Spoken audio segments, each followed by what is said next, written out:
अल्लाह की कसम मुझे जिंदगी में कभी इतना अकेलापन महसूस नहीं हुआ। मैंने अपने हाथों से अपनी बाप के जिस्म को खबर में उतारा, उस वक्त भी अकेलापन महसूस नहीं हुआ जब मैं कि किस तरह से तुमने मेरे मस्जिद के ईंटों को निकाला था, उस तरह का एक मंजर पेश हो रहा। अजीज दोस्तों, हिंदुस्तान में तारीखी मस्जिद बाबरी मस्जिद को ख़त्म करके उसकी जगह पे राम मंदिर का इफ्तिताह कर दिया गया है। अगर आपको भी सलीमों तो कितना कितना गई हैं और नकदा कोका जैसे ट्रेंड से और उस्ताद कमर चूहे पकड़ने वाले से अगर आपको फुर्सत मिल गई हो तो ज़रा इस खबर को भी शेयर कीजिए कि हिंदुस्तान से अयोध्या में बाबरी मस्जिद को ख़त्म करके उसकी जगह पे राम मंदिर का इफ्तिताह कर दिया गया है। महसूस नहीं हुआ। मैंने अपने हाथों से अपनी बाप के जिस्म को खबर में उतारा, उस वक्त अकेलापन महसूस नहीं हुआ जब मैं अपनी आंखों के सामने देख रहा था कि मेरी शरीयत में मुदाखलत की जा रही है। मैं बेबस था, अकेला देख रहा था, ऐसा दिख रहा था कि दोबारा 6 दिसंबर मेरे आंखों के सामने नजर आ रही थी कि किस तरह से तुमने मेरे मस्जिद के ईंटों को निकाला था, उस तरह का एक मंजर पेश हो रहा है।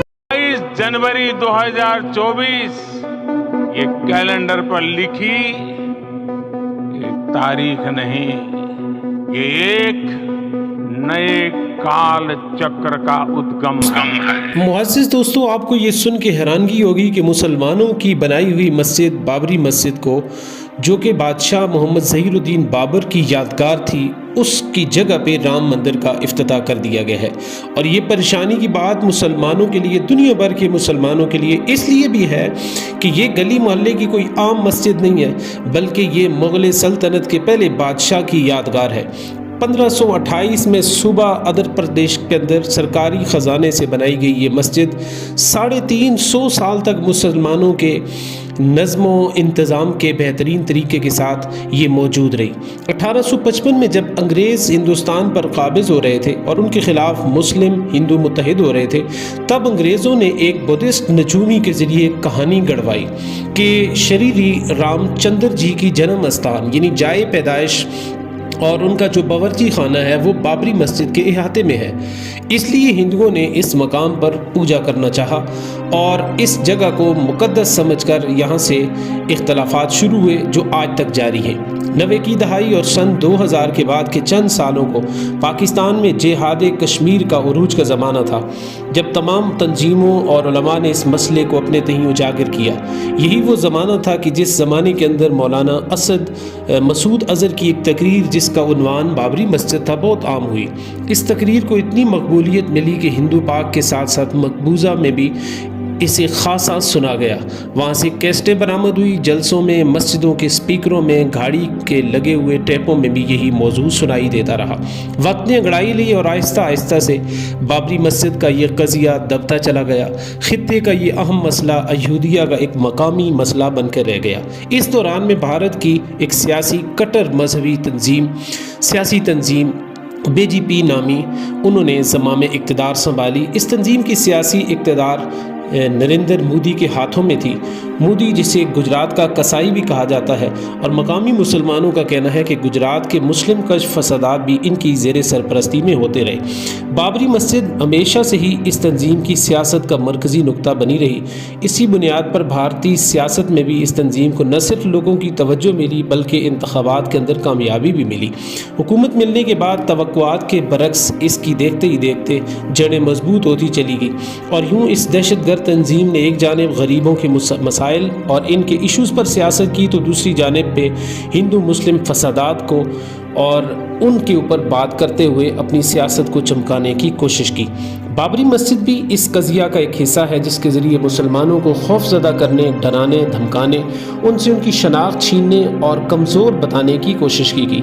हुकूमत की सरपरस्ती में अवाम की निगाहों के सामने पहले वहाँ पे मूर्ति रखी गई, फिर उसका ताला खुलवाया गया, शीला न्यास कराया गया और बिलाखिर 6 दिसंबर 1992 को मस्जिद भी आहिस्ता आहिस्ता से اس کے حوالے سے منہدم کرنے کی کوششیں جاری رکھی گئی۔ حکومت دیکھتی رہی، قانون خاموش رہا اور دوسری طرف مسجد منہدم کر دی گئی۔ سلسلہ یہیں پہ نہیں رکا بلکہ اس کے بعد مسلمانوں پہ حملہ کیا گیا، فسادات بڑھا کر مسلمانوں کے قتل ہوئے، مختلف عدالتوں میں مقدمات درج ہوئے۔ مسلمانوں نے اپنی نگاہوں کے سامنے یہ سب کچھ دیکھا اور مایوس ہونے کے بجائے آئین ہند کی روشنی میں لڑنے کا جذبہ جاری رکھا۔ ایک طرف دستور کی دھجیاں اڑائی گئی تو دوسری طرف مسلمانوں نے دستور ہند کو بنیاد بنا کر اپنی جنگ شروع کی۔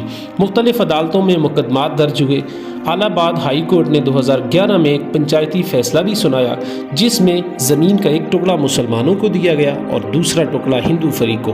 یہ فیصلہ بھی انصاف کے اصولوں کا اس کے اندر بھی خیال نہیں رکھا گیا۔ بہرحال اب ایک مرتبہ پھر 2024 کے اندر اب بھارت میں جب الیکشن قریب ہیں تو مودی سرکار نے ہندوؤں کو نیا سرپرائز دیتے ہوئے بابری مسجد کی جگہ رام مندر کا افتتاح کر دیا۔